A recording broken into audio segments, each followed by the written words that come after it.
Welcome है किसी इस वीडियो के अंदर हम बात करेंगे ऑटो कीवर्ड के बारे में। तो ऑटो कीवर्ड जो है ये C++11 का फीचर है एंड ऑनवर्ड। तो आजकल जो है वो C++23 चल रही है लेटेस्ट। तो ये जो ऑटो कीवर्ड है ये आप को जो टाइप डिडक्शन है ना उसमें बहुत ही ज़्यादा हेल्प करता है।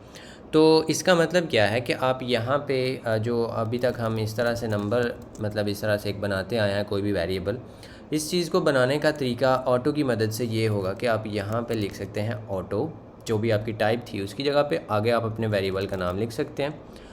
इधर जो भी आपका इनिशियलाइज़र होगा ना, इसकी जो भी वैल्यू है उसकी बेस पे ये खुद ही इसकी टाइप जो है वो डिड्यूस कर लेगा इसकी मदद से, जो आपका ऑटो कीवर्ड है।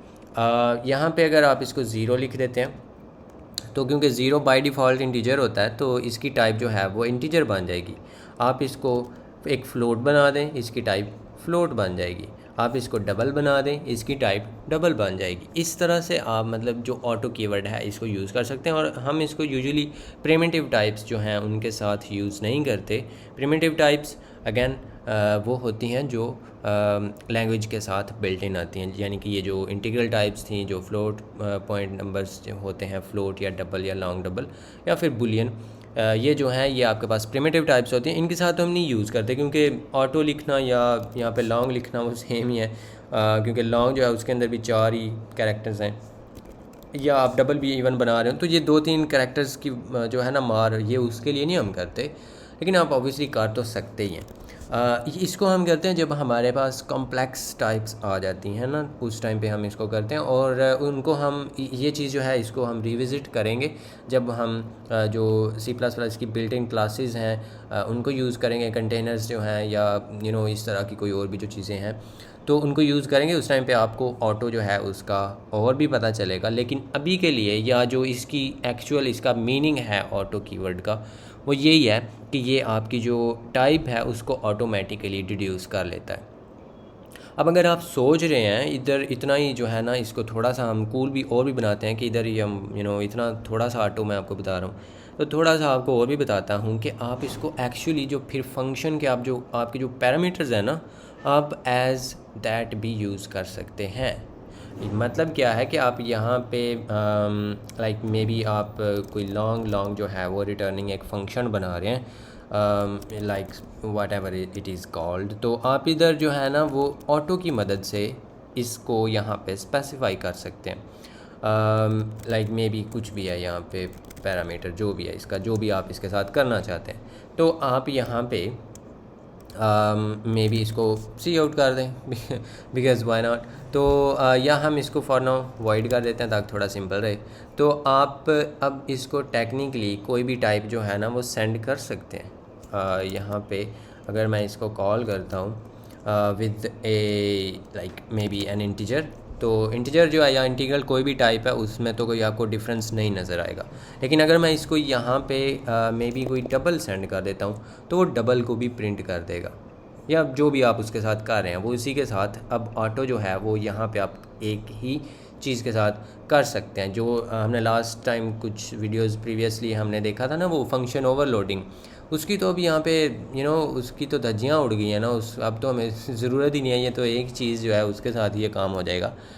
लेकिन अभी बात इधर भी ख़त्म नहीं हुई, आप इसकी जो टाइप रिटर्न टाइप है ना उसको भी आप ऑटो कर सकते हैं। ओके, तो अब थोड़ा और भी मज़ेदार हो जाएगा।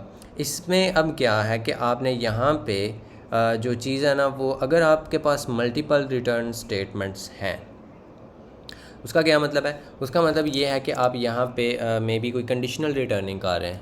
If parameter is less than 10, हम ये कंसीडर कर लेते हैं कि ये इधर नंबर्स ही आएंगे तो इसलिए हम यहाँ पे इस तरह से कर रहे हैं।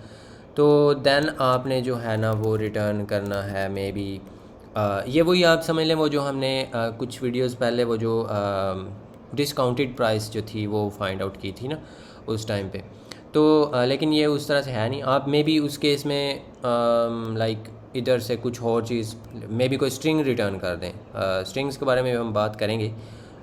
हम मे बी यहाँ से ये रिटर्न कर देते हैं, तो या हम हेलो रिटर्न करते हैं। Yes, that's good. अदरवाइज़ हम यहाँ पे रिटर्न करेंगे वर्ल्ड।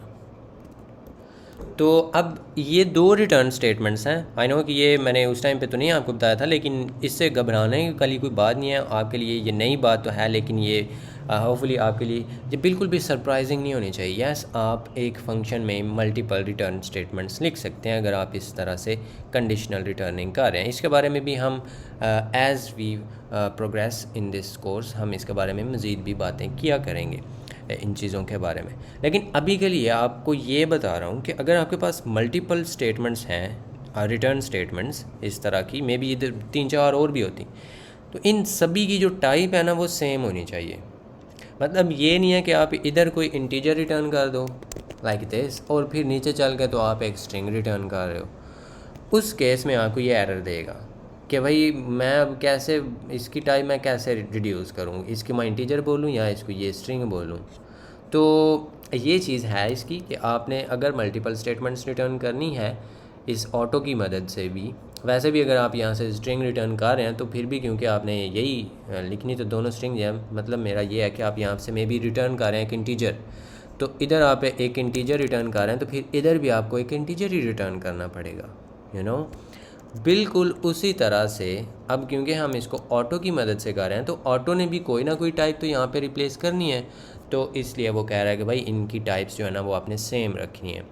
तो अब अगर आप यहाँ पे इसको देखो तो ये आपको कोई ना कोई इस कंडीशन की बेस पे ये चीज़ आपको रिटर्न कर देगा अगर ये नंबर्स आप इसको सेंड करते हैं। तो ऑब्वियसली अगर नंबर है नहीं तो फिर वो 10 से कंपेयर नहीं हो सकता। सो ये होते हैं आपके पास होते हैं नहीं होता है ऑटो कीवर्ड इन C++। होपफुली आपको इसकी समझ आ गई होगी।